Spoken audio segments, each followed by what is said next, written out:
Good morning everyone. ठीक है, आज का जो हम लोग टॉपिक स्टार्ट करने वाले हैं वो है यूएमएल, यूनिफाइड मॉडलिंग लैंग्वेज। तो यूनिफाइड मॉडलिंग लैंग्वेज जो होता है वो क्या होता है, सबसे पहले मैं आपको ये समझाऊंगा। उसके बाद हम लोग इसमें चलेंगे कि आखिर यूनिफाइड मॉडलिंग लैंग्वेज किस तरीके से हमारे जीवन में यूजफुल है। अब ये देखिएगा कि जो हमारा सिस्टम ये था, जो सिस्टम आपका इम्प्लीमेंटेशन वगैरह था, वो तो हमने देख लिया कि सिस्टम इम्प्लीमेंट करने के लिए हम लोगों को सिस्टम डेवलपमेंट की जरूरत है। सिस्टम डेवलपमेंट के बाद सिस्टम टेस्टिंग की जरूरत है, फिर सिस्टम एक्सेप्टेंस की जरूरत है, और सिस्टम एक्सेप्टेंस के बाद हम लोग सिस्टम इम्प्लीमेंटेशन करते हैं। And it involves a lot of things. तो इसको जो है हम लोग आगे की ओर यहाँ पर इसको थोड़ा खत्म करेंगे, और इसमें जो है इसके बाद जो आप लोगों का यूएमएल है वो हम लोग शुरू करने जा रहे हैं। I am sharing you the screen now and we will check out what are they. तो ये देखिए, आप लोगों को मैंने यूनिफाइड मॉडलिंग लैंग्वेज में क्या है कि मैंने आपको स्क्रीन शेयर हो रहा होगा, राइट? सभी लोगों को स्क्रीन शेयर हो रहा है। अब इसके बाद देखिएगा, ये है आपका ऑब्जेक्ट ओरिएंटेड एनालिसिस डिजाइन। ये जो चैप्टर है वो है object oriented analysis design. Now, जैसा कि ये चैप्टर कहता है, ये थोड़ा सा कॉन्सेप्चुअल है, और इससे करीबन 6 नंबर के क्वेश्चन या 4 नंबर के क्वेश्चन, दोनों में से कोई एक क्वेश्चन आएगा। 4 या 6 नंबर के क्वेश्चन आ सकते हैं, तो उसके लिए you have to be ready. अब इसको क्या करना होगा, और अच्छा आप लोगों को मैं ये बता दूं कि आप लोगों का एग्जामिनेशन जो है वो जून में हो जाएगा। मोस्ट प्रोबेबली जून जुलाई में आप लोगों का एग्जामिनेशन भी आने वाले हैं, तो बी रेडी फॉर इट। और आप लोग जो है इसको कर लीजिएगा। तो हम लोग जो है object oriented analysis and design कुछ की जब हम लोग बातें करते हैं, तो उसमें हम लोग ये देखते हैं कि जो यूनिफाइड मॉडलिंग लैंग्वेज है वो यूनिफाइड मॉडलिंग लैंग्वेज कुछ और नहीं है बल्कि ऑब्जेक्ट ओरिएंटेड एनालिसिस डिजाइन का ही पार्ट है, और उसी में हम लोग देखते हैं। अब यहाँ पे देखिएगा कि जो object oriented analysis and design है वो होता क्या है। Object oriented analysis design basically हम लोग इसलिए यूज करते हैं कि अगर किसी सॉफ्टवेयर को किसी क्लाइंट के जरिए मिला है, तो वो क्लाइंट उस सॉफ्टवेयर को किस तरीके से देखता है, या उस क्लाइंट को हम लोग एज अ सॉफ्टवेयर इंजीनियर उसको किस तरीके से एक्सप्लेन करेंगे कि उस पर्टिकुलर क्लाइंट को कोई दिक्कत ना हो समझने में। तो वो आप लोग जानते हैं कि हम लोग किसी भी चीज को अगर समझाते हैं, तो अगर हम लोग लिख करके समझाते हैं या कोई डॉक्यूमेंटेशन देख करके समझाते हैं, तो वो उतना यूजफुल नहीं होगा जितना कि पिक्टोरियल रिप्रेजेंटेशन। अगर हम लोग पिक्टोरियल रिप्रेजेंटेशन के द्वारा उन लोगों को समझाएं, अपने क्लाइंट्स को समझाएं, तो हम लोगों को दिक्कतें काफी कम होगी। अब उसमें क्या होता है कि क्लाइंट जो है एकदम बिल्कुल एज अ पिक्चर सब कुछ समझता है, और उसके जरिए हम लोग जो है आगे की ओर ये जो हमारा काम है उसको आगे की ओर बढ़ा सकते हैं, ताकि जो क्लाइंट है वो इस चीज को समझे कि इसने जो नोटेशंस यूज किए हैं वो किस तरीके से, उन नोटेशंस का क्या मतलब है, और वो नोटेशंस किस तरीके से काम करते हैं। अब देखिए, इसमें जो सबसे पहले चीज है आपको पढ़ना है यूनिफाइड मॉडलिंग लैंग्वेज। तो यूनिफाइड मॉडलिंग लैंग्वेज क्या है? ये एक लैंग्वेज है। लैंग्वेज कहने का मतलब कैसे लैंग्वेज हो सकता है? कहने का मतलब कि अगर पिक्टोरियल रिप्रेजेंटेशन से भी हम किसी को किसी चीज को समझा सकते हैं, तो वो लैंग्वेज होता है। लैंग्वेज होता क्या है कि जब हम कम्युनिकेट कर पाए किसी से। अगर कम्युनिकेट कर पाए किसी से, कहने का मतलब ये है कि कम्युनिकेशंस जो होते हैं वो जो क्लाइंट है या जो आपके जो सॉफ्टवेयर एनालिस्ट है, तो जो एनालिस्ट है ही needs to explain the client that what are the needs and benefits of the software। तो अब ये समझाने के लिए अगर वो पिक्टोरियल रिप्रेजेंटेशन से उसको समझाता है तो वही उसका लैंग्वेज हो जाएगा। आपसे मैं बातें कर रहा हूँ हिंदी में, इंग्लिश में, आप समझ पा रहे हैं। तो उसी तरीके से अगर मैं पिक्चर बना बना करके आपसे बातें करूं तो वो भी आप समझिएगा। लेकिन उसमें ये नेसेसरी है कि जो बनाने वाला पिक्चर है वो पिक्चर सेल्फ एक्सप्लेनेटरी होना चाहिए। मतलब इतना एक्सप्लेनेटरी हो कि आराम से आप लोगों को समझ में आ जाए। तो कहने का मतलब यह है कि जो डॉक्यूमेंटेशन है उससे बेहतर होता है कि किसी भी चीज को अगर हम लोग पिक्टोरियली समझाएं। लेकिन अब आज के डेट में ऐसा हो चुका है कि अगर पिक्टोरियल रिप्रेजेंटेशन से हम समझा सकते हैं तो समझा तो देंगे, लेकिन अगर मान लिया कि कोई दिक्कतें उसमें आई तो हमें डॉक्यूमेंटेशन पार्ट का भी सहारा लेना पड़ेगा। क्यों लेना पड़ेगा? क्योंकि आफ्टर ऑल जो भी सॉफ्टवेयर बनता है या सॉफ्टवेयर में हम लोग जो भी बनाते हैं उस सॉफ्टवेयर को फिर हम लोग उसको वेरीफाई करवाते हैं कि हमने ये चीज सॉफ्टवेयर में बनाया है और इस चीज को सॉफ्टवेयर में हमने डाला है। और अगर इन चीजों को हमने सॉफ्टवेयर में डाला है तो इसका मतलब ये है कि जो सॉफ्टवेयर हमने बनाया है वो सारे सॉफ्टवेयर्स जो है उसको वेरीफाई कराने के लिए क्लाइंट का सिग्नेचर लेना होगा। तो क्लाइंट का सिग्नेचर फोटो पे तो ले नहीं सकते हैं, उसके लिए रिटन डॉक्यूमेंट चाहिए। तो इसलिए जो है हम लोग जब यूएमएल यूनिफाइड मॉडलिंग लैंग्वेज पढ़ते हैं तो साथ साथ हम लोगों को डॉक्यूमेंटेशन पार्ट भी तैयार रखना पड़ता है ताकि हम लोगों को कहीं कोई दिक्कत ना हो, आगे की फ्यूचर में हम लोगों को कोई दिक्कत ना हो। अब यहाँ पे समझिएगा कि यूनिफाइड मॉडलिंग लैंग्वेज कहते किसको है। यूएमएल हैज, यहाँ पर देखिए जो मैंने लिखा है उसको ध्यान से देखिएगा। UML has become standard modeling language and it is an independent of all programming language। जो हमारा UML होता है वो पिक्टोरियल रिप्रेजेंटेशंस होते हैं और वो किसी भी प्रोग्रामिंग लैंग्वेज से फ्री है। मतलब उसमें कोई प्रोग्रामिंग लैंग्वेज का उपयोग नहीं किया जाता है। UML में क्या यूज किया जाता है? तो UML is a set of notations, notation set is a language। UML एक नोटेशन सेट है और वो एक लैंग्वेज है, ना कि कोई मेथोडोलॉजी है। इसमें कोई मेथोडोलॉजी का प्रयोग नहीं किया गया है बल्कि लैंग्वेज है, और ये लैंग्वेज किसी को समझाने के लिए, कोई चीज को समझाने के लिए उपयोग में आता है। उसके बाद देखिए, this is important because a language which is opposed to a methodology, ये लैंग्वेज ऐसा है जो कि कई सारे मेथोडोलॉजी को पीछे छोड़ देता है। क्यों? क्योंकि ये पिक्टोरियल होता है, ठीक है, which can easily fit into any companies। अब किसी भी कंपनीज में ये जो यूनिफाइड मॉडलिंग लैंग्वेज है वो आसानी से फिट हो सकता है, जो ताकि जो है जो आपका कंपनी का जो बिजनेस कंडक्टिंग वे है वो उसका उसमें कोई चेंजेस ना आ जाए। तो कोई चेंजेस नहीं आए और हमारा काम भी निकल जाए और हम सबको सब कुछ समझा भी सकें, इसी के लिए हम लोग यूएमएल का प्रयोग करते हैं। आप लोगों को ये लग रहा होगा कि ये यूएमएल सर बोल रहे हैं, यूएमएल लैंग्वेज है क्या है, समझ में नहीं आ रहा है कि यूएमएल है क्या एक्चुअली। पिक्टोरियल भी है तो पिक्टोरियल कैसा पिक्टोरियल है?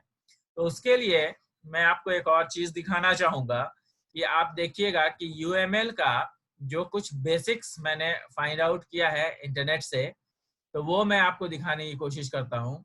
इसमें क्या होता है कि जो यूएमएल है वो किस तरीके से काम करेगा उसमें दर्शाया गया है। जैसे देखिए, आपको यूएमएल में क्या होता है कि यूज केस डायग्राम्स हम लोग इन्वॉल्व करते हैं। क्या करते हैं? यूज केस डायग्राम्स इन्वॉल्व करते हैं। और ये यूज केस डायग्राम्स किस तरीके का होता है ये मैं आपको दिखाने का कोशिश करता हूँ। ये देखिए use case diagrams. Use case diagrams क्या होते हैं कि ये इलस्ट्रेट करते हैं क्या, functionality provided by the system. जो हम लोगों ने सॉफ्टवेयर बनाया है उसके सारे फंक्शंस को हम लोग यूज केस डायग्राम्स से उसको ये इलस्ट्रेट करते हैं, उसको हम लोग समझाने की कोशिश करते हैं। इसका क्या है कि the main purpose of the use case diagram is to help development team to visualise the functional requirement of a system.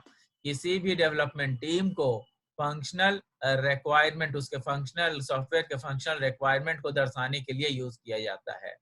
यही नहीं, उसमें इंक्लूड किया जाता है रिलेशनशिप, किसके किसके बीच, एक्टर्स के बीच। एक्टर्स कौन है? एक्टर्स जो है वो ह्यूमन बीइंग्स हैं जो कि इंटरैक्ट करते हैं उस सॉफ्टवेयर के द्वारा। ह्यूमन बीइंग्स कौन होंगे जो इंटरैक्ट करेंगे? The users. जो यूजर्स होंगे वही इंटरैक्ट करेंगे सॉफ्टवेयर के थ्रू, तो उसको हम लोग एक्टर्स कहेंगे। ठीक है, ये वाला जो आपको मैं दिखा रहा हूं इसको मैं आपको भेज भी दूंगा, इसको आप लोग स्क्रीनशॉट भी ले सकते हैं। आप लोग अगर चाहें तो इसको स्क्रीनशॉट भी आप लोग ले सकते हैं। ठीक है, अब आगे पढ़िए। इसमें कहता है कि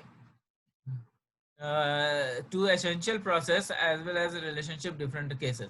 अब इस कहता है कि जो डिफरेंट टाइप के जो फंक्शनैलिटीज है वो एक दूसरे के साथ कैसे कोरिलेट कर रहे हैं, एक दूसरे के साथ कैसे कोरिलेट कर रहे हैं। मतलब एक फंक्शनैलिटी दूसरे पर क्या डिपेंडेंट है या उससे इंडिपेंडेंट है, और अगर इंडिपेंडेंट है तो कोई और तीसरा फंक्शनैलिटी क्या इसके ऊपर इंडिपेंडेंट डिपेंडेंट है या वो अलग इंडिपेंडेंट है। तो वो इस तरीके से हम लोग जो है उसको यूज केस डायग्राम को बनाते हैं कि हमारे यूजर्स किस तरीके से उन फंक्शनैलिटी को यूज करेंगे ताकि हमारा प्रोग्राम, हमारा जो सॉफ्टवेयर है वो सही से चल पाए। आपको यूज केस डायग्राम का फोटो इसमें दिया हुआ है, कुछ हम फोटोज भी दिखाना चाहेंगे। ये देखिए, ये देखिए क्या है कि एक सीडी सेल्स सिस्टम है। आपने क्या बना दिया, एक सॉफ्टवेयर बनाया जिसमें कि सीडी को सेल करते हैं, और उस सीडी को हम लोग दिखाना चाह रहे हैं कि किस तरीके से सेल सिस्टम काम करेगा। तो यहाँ पे आपका जो मैनेजर है वो देखता है कि सेल्स का स्टैटिस्टिक्स क्या है, ये आपका यूजर है, यही आपका एक्टर है। ठीक है, उस एक्टर को, कौन है एक्टर? ये मैनेजर है। देख रहे हैं आप लोग, ये मैनेजर है। Please take the screenshots.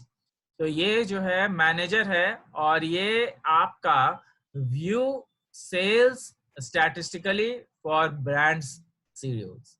अब सीडीज में जो है ये देखना चाह रहा है कि वो स्टैटिस्टिक्स देख रहा है कि ऐसे ब्रांडेड कितने सारे सीडीज हैं, जो कॉम्पैक्ट डिस्क बनाने वाले लोग हैं वो कितने सारे हैं।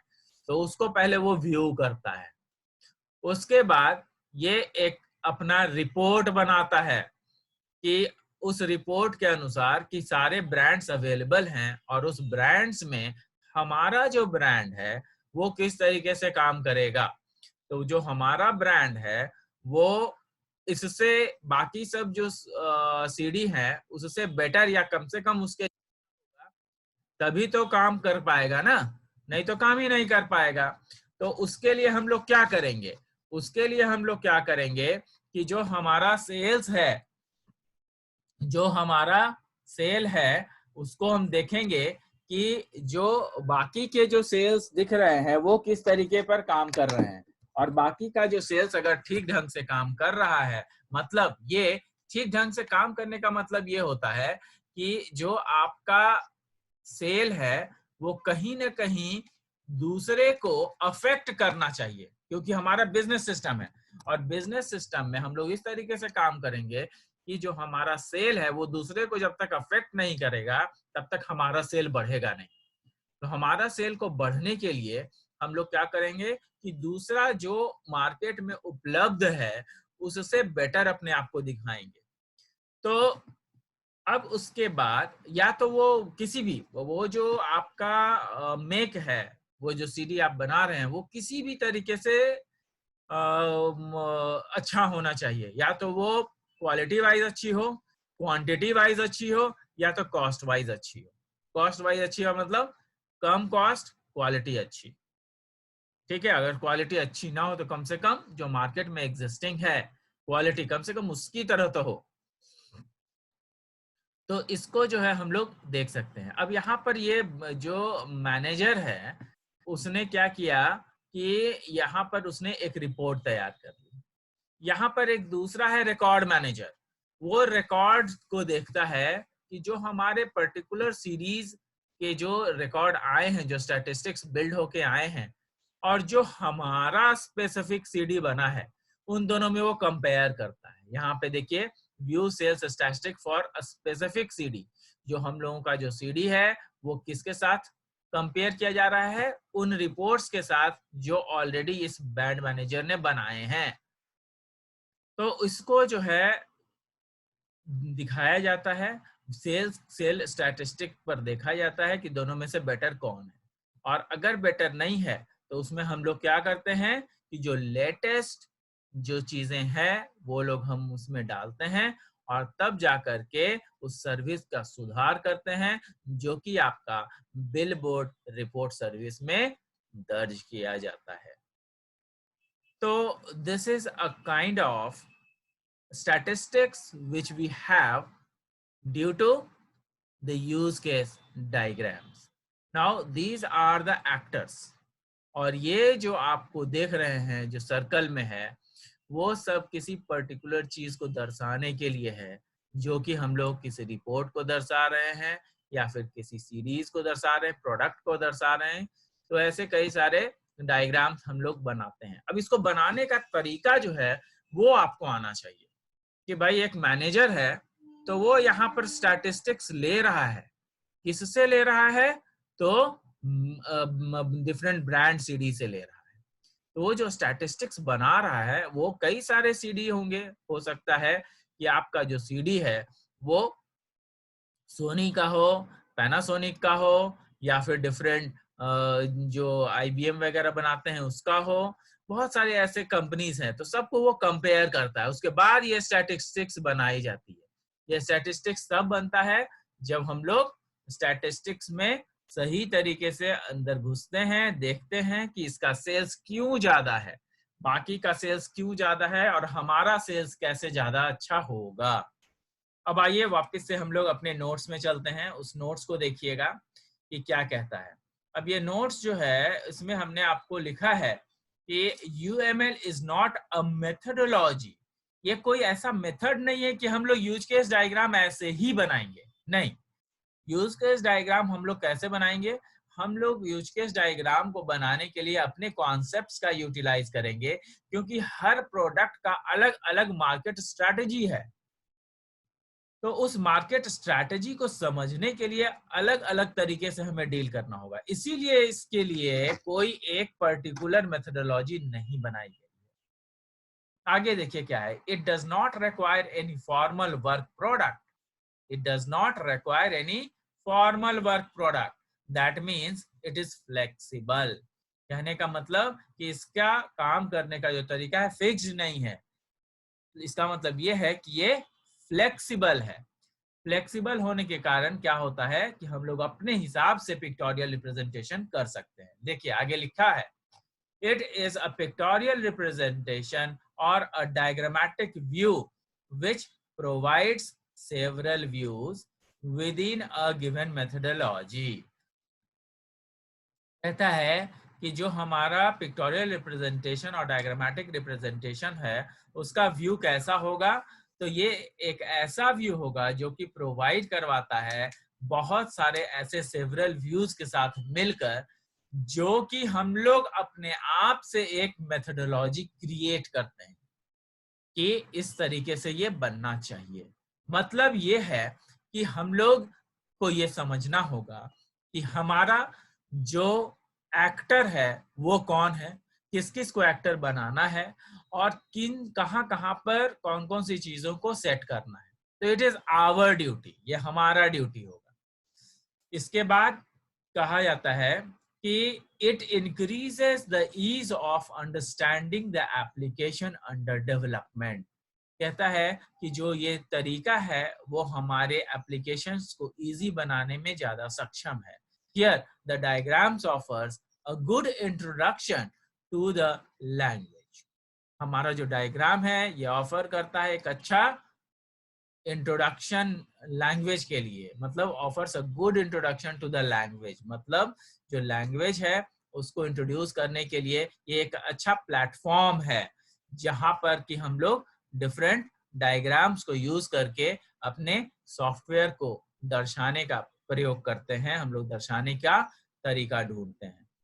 Here the diagram offers a good introduction to the language and the principles behind its use. The most useful standard UML diagram. तो अब UML diagrams जो है कई तरह के होते हैं, जो कि मैंने पहला आपको बताया है यूज केस डायग्राम। उसी तरीके से क्लास डायग्राम्स होता है, सीक्वेंस डायग्राम्स होता है, स्टेट चार्ट डायग्राम्स होता है, एक्टिविटी डायग्राम्स होता है। कहने का मतलब ये 5 तरीके के होते हैं और ये पांचों तरीके के जो यूज केस डायग्राम्स हैं वो अवेलेबल होते हैं। 5 के जो यूज केस डायग्राम है इसको हम लोग देख सकते हैं कि किस तरीके से यूज केस डायग्राम या क्लास डायग्राम हम लोग किस तरीके से कौन सा डायग्राम यूज करें ताकि हमारा जो सॉफ्टवेयर है वो सही से दिख सके। ठीक है, उसके बाद इसके अलावे 2 और हैं, एक होता है कंपोनेंट डायग्राम और दूसरा डिप्लॉयमेंट डायग्राम। तो जो कंपोनेंट डायग्राम और डिप्लॉयमेंट डायग्राम है ये पर्टिकुलरली किसी पर्टिकुलर स्पेसिफिक सॉफ्टवेयर या सिस्टम के लिए बनता है, जिसको कि हम लोग उसके जो फंक्शनैलिटी हैं उसको पूरी तरीके से दर्शाते हैं, तो उसको हम लोग कंपोनेंट डायग्राम कहते हैं। और उसी को अगर हम लोग किसी कहीं पर इम्प्लीमेंट करवाते हैं तो उसको डिप्लॉयमेंट डायग्राम से हम लोग शो करते हैं। तो अब जो है आपका यूज केस डायग्राम है, तो यूज केस डायग्राम जो है आप लोग देखिएगा कि मैंने यहाँ पे एक्सप्लेन किया हुआ है। A cornerstone important part of the system is the functional requirement. कहता है कि जो फंक्शनल रिक्वायरमेंट है उसके इम्पोर्टेंस के साथ जो है ये चलता है और जो सिस्टम है उसके सिस्टम के जो रिक्वायरमेंट है उसको ये फुलफिल करता है। कौन सा? Use case diagram. जनरली इसको हम लोग बहुत प्रयोग करते हैं। Use case diagrams are used to analyse the systems high level requirement. कहता है कि जो हाई लेवल रिक्वायरमेंट है सिस्टम का वो अगर पूरा करना है तो उसमें यूज केस डायग्राम डालना ही होगा। आप लोग नेक्स्ट सेमेस्टर में जब आप लोग 6th सेमेस्टर में जाएंगे तो जो आप लोग प्रोजेक्ट्स वगैरह बनाएंगे उसमें यूज केस डायग्राम्स वगैरह का एक अलग यूज होगा और वो सब आप लोगों को उसमें डालना होगा। क्यों? क्योंकि आप लोग जितना भी सॉफ्टवेयर इंजीनियरिंग में पढ़े हैं, सॉफ्टवेयर एनालिसिस में पढ़ेंगे और जो आप लोग प्रोग्रामिंग पढ़ेंगे, इन सब को आप लोग को प्रोजेक्ट में यूज करना होगा। तो it is very important to understand all the core concept of SAMIS। ये SAMIS का जो कोर कॉन्सेप्ट है उसको जब तक आप समझिएगा नहीं तब तक आप वहां पे इम्प्लीमेंट नहीं कर पाइएगा। इसीलिए प्रोजेक्ट बनाने के पहले हम लोग जितना भी सब्जेक्ट है उसको हम लोग खत्म करते हैं, तब आप लोग प्रोजेक्ट में जाते हैं। यही आपका सिलेबस का नीड भी है। अब आगे ये देखिएगा कि जो आपका फंक्शनल रिक्वायरमेंट है वो क्या होता है। ये फंक्शनल रिक्वायरमेंट है, it is represented as use cases.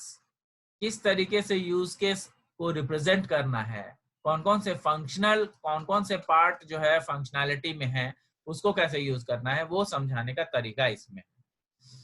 which means verb describing an actor।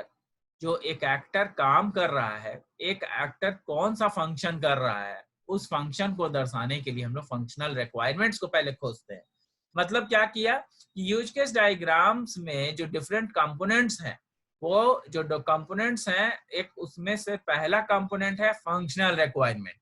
तो जो फंक्शनल रिक्वायरमेंट है वो करता क्या है, वो फंक्शनल रिक्वायरमेंट आपके बेसिकली देखता है कि जितने सारे फंक्शंस है उसको एक जगह इकट्ठा कर लिया और इकट्ठा करने के बाद हम लोग क्या करते हैं कि उस फंक्शंस को शो करते हैं कि भाई हम लोगों का जो फंक्शनैलिटी है वो किस तरीके से आगे काम करेगा और उस फंक्शनैलिटी को हम लोग कहाँ तक ले जाने में सक्षम है। मतलब कितने सारे फंक्शंस बनेंगे और उसी के अनुसार हम लोग उसमें डिफरेंट एक्टर्स को डालेंगे।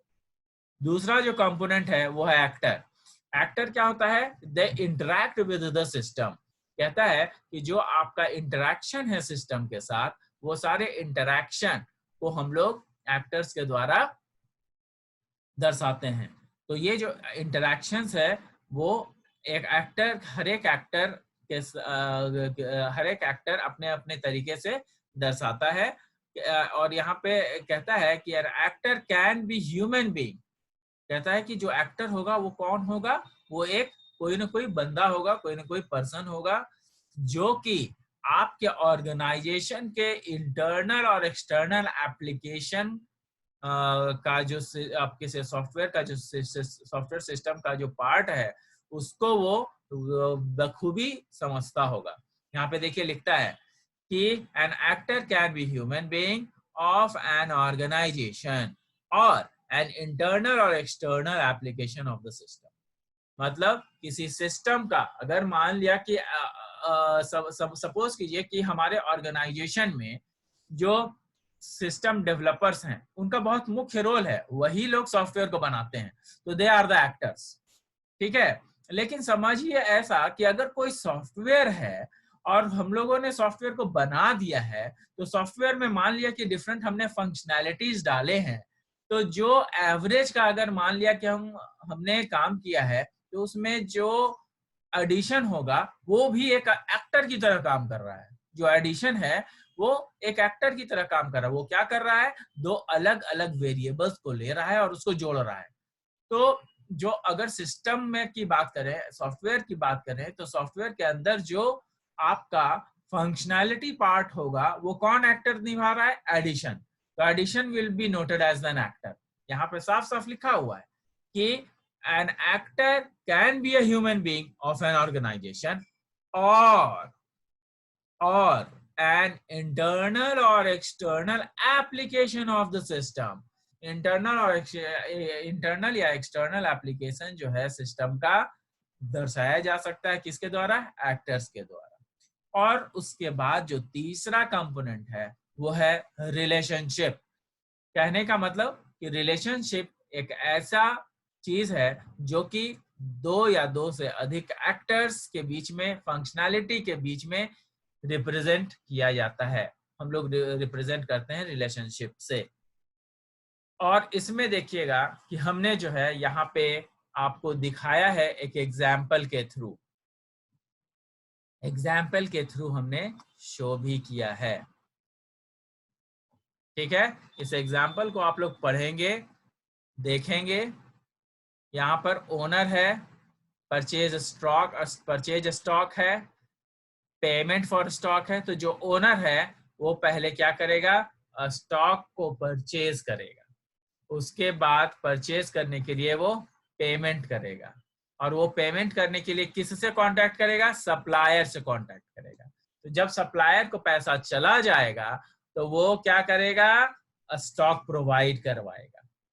स्टॉक जब ओनर के पास आ गया तो ये ओनर जो है वो क्या करेगा? मैनेजर को कहेगा कि भैया तुम अपना काम करो, तुम्हारे पास स्टॉक पहुंच चुका है।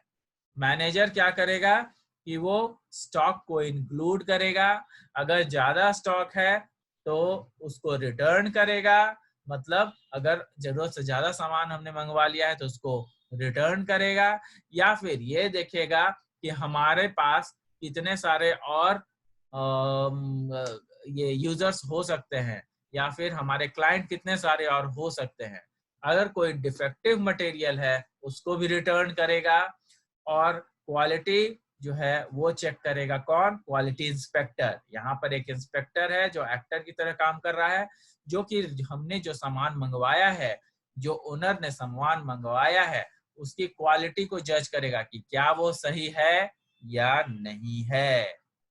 तो कहने का मतलब ये है कि हमारा जो एक्टर होते हैं, यहाँ पे एक्टर कौन कौन से हो गए?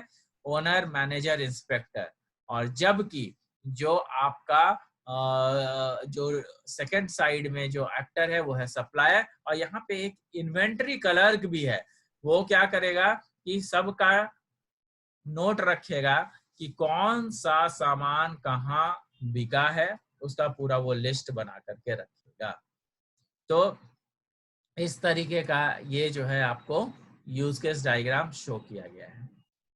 ठीक है, ये एग्जाम्पल है, इसको मैंने समझा दिया है, इसको आप लोग पढ़ लेंगे और अगर कोई दिक्कत होती है तो आप लोग मुझसे पूछ भी सकते हैं। तो मेनली जो आपको पढ़ना है वो यूज केस डायग्राम पढ़ना है और क्लास डायग्राम पढ़ना है। तो यूज केस डायग्राम मैंने आज बताया है आपको। अब इसमें देखिएगा, कहता है the example shows the use case UML diagram for an inventory management system. In this case, we have the owner, supplier, manager, inventory clerk, and inspector. Within the circular container, we express the actions that the actor perform. जो actors हैं, उनके जो performance है, उनका perform करने का जो उनका काम है, जो उनका functionality है, उसको हमने दर्शाया है यहाँ पे। Such actions are purchasing and paying for stock. उस स्टॉक को खरीदना और उसके लिए पे करना, ये हमारे पास जो है मेन हमारा मोटिव है। और अगर मान लिया उसमें कोई डिफेक्टिव पीस है तो उसको हम लोग रिटर्न कर सकते हैं, स्टॉक को देख सकते हैं और उसको जो है हम लोग डिस्ट्रीब्यूट करवा सकते हैं अपने क्लाइंट्स के बीच। तो यही चीजें मैंने आपको समझाई, जो चीजें यहाँ पे मैंने लिखी है। अब इसके बाद आपका नेक्स्ट क्लास डायग्राम आ जाएगा। तो क्लास डायग्राम को हम लोग नेक्स्ट क्लास में करेंगे। आज अगर किसी को कोई दिक्कत है तो वो आप लोग जो है हमसे मुझसे अभी पूछ सकते हैं कि आप लोगों को क्या दिक्कत है। तो यहाँ पर से मैं जो है आप लोगों को ये बताना चाहूंगा कि अगर आप लोगों ने कुछ नहीं समझा है तो वो आप लोग पूछ सकते हैं। तो मैं आप लोगों को अनम्यूट कर रहा हूँ। अनम्यूट कर लेने के बाद जिनको जो क्वेश्चन पूछना है वो लोग अनम्यूट कर लें और बताएं कि क्या आप लोगों को समझने में कहाँ कोई दिक्कत आई है। एनीवन? सर मेथोडोलॉजी क्या होता है सर? मेथोडोलॉजी का मतलब होता है तरीका करने का, कोई भी काम करने का तरीका को मेथोडोलॉजी कहते हैं।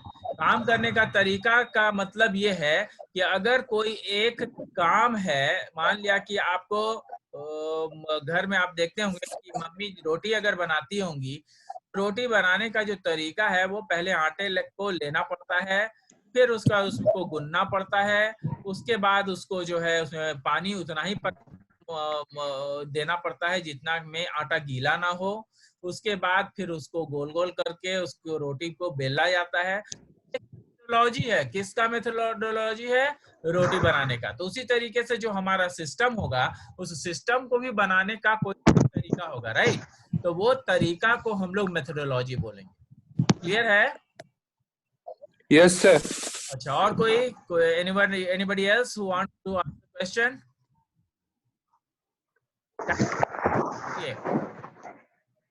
40 मिनट होने जा रहे हैं। Anybody else? सब कुछ समझ में आया है कि नहीं आया है? नहीं आया है समझ में तो आप लोग एक बार पढ़िए, उसके बाद फिर से एक जो क्लास होगी नेक्स्ट, उसमें हम लोग एनालाइज कर सकते हैं, कहीं कोई दिक्कत नहीं है उसमें। क्लियर है? कुछ और किसी को पूछना है? No sir. चलिए ठीक है, तो I am stopping, I am making the sharing off. और इसके बाद जो है आप लोग जो है इसको ध्यान देंगे कि जो हमारा सब्जेक्ट है वो आगे अब और आप लोगों को पूरा चीज हम लोगों को खत्म करना है। समझ में आ रहा है?